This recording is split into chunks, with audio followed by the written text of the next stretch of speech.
લક્ષ્ય ન્યૂઝ, એક નજર, એક લક્ષ્ય. કડીના મહેશ્વરી હોલમાં વોર્ડ નંબર 8ના વિસ્તારોમાં નવીન વર્ષ સ્નેહમિલન સમારોહનું આયોજન કરવામાં આવ્યું. આ સ્નેહમિલનમાં આત્મનિર્ભર ભારત અંતર્ગત કાર્યક્રમની શરૂઆત કરી 2025નું ઘર ઘર સ્વદેશી અપનાવોના નારા સાથે આવી સુંદર માહિતી જસુ કાકાએ પ્રોત્સાહિત કર્યા અને સર્વેને નવા વર્ષની શુભેચ્છાઓ પાઠવી હતી. જેમાં જોટાણા કડીના ધારાસભ્ય રાજેન્દ્રભાઈ ચાવડા અને જિલ્લા ભાજપ મંત્રી લતાબેન પરમાર, કડી નગરપાલિકા પ્રમુખ અનસોયાબેન અને કડી નગરપાલિકા પ્રમુખ અરવિંદભાઈ પંડ્યા, કડી ભાજપ શહેર પ્રમુખ જિગ્નેશભાઈ પટેલ, કડી શહેર પૂર્વ ભાજપ પ્રમુખ શંકરભાઈ કેલા, કડી શહેર પૂર્વ ભાજપ કોર્પોરેટર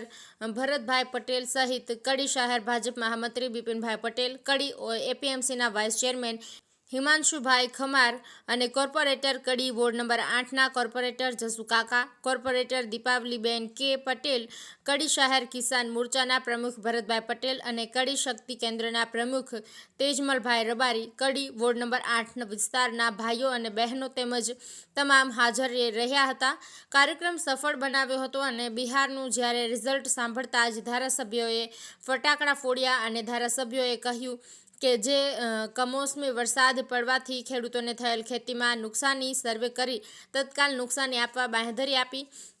અને કડી શહેરમાં કંઈ પણ કામમાં ધારાસભ્ય દ્વારા 10% મારી ગ્રાન્ટમાંથી ફાળો આપવા જરૂર પડે ત્યાં સહકાર આપવા જાહેરાત કરી અને હિમાંશુભાઈએ સરકારી યોજનાના લાભ લેવા વિનંતી કરી અને કહ્યું કે ગુજરાતમાં ભાજપ હરણફાળ વિકાસના કાર્યો કરી રહી છે, એટલે લોકો ભાજપ ઉપર વિશ્વાસ મૂક્યો છે, એટલે શહેરો અને ગામડે ગામડે સારા નાના મોટા વિકાસના કાર્યો થઈ રહ્યા છે. તો સૌનો સહકાર એ જ પ્રગતિની નિશાની છે. તો ખરેખર તો આપણે બધા ભેગા મળીને ભારત વિકાસ બને તેવા સારા કાર્યો કરી અને દેશનું ગૌરવ વધારીએ એ જ ધન્યવાદને પાત્ર ગણાશે. ભીખાભાઈ એસ પટેલ, કડી.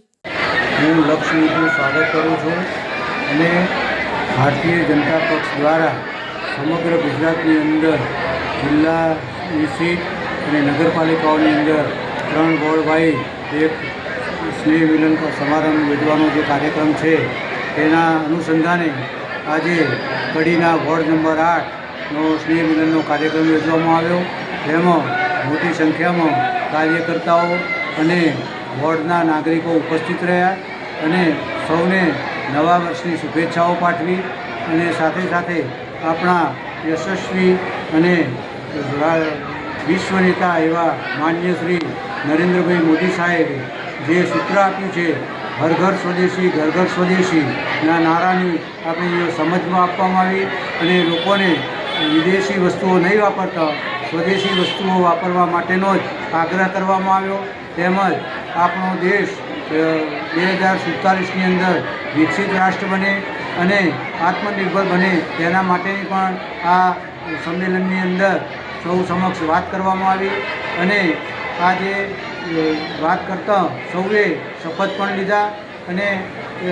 આ સંમેલનની અંદર ઉપસ્થિત સૌ કોઈએ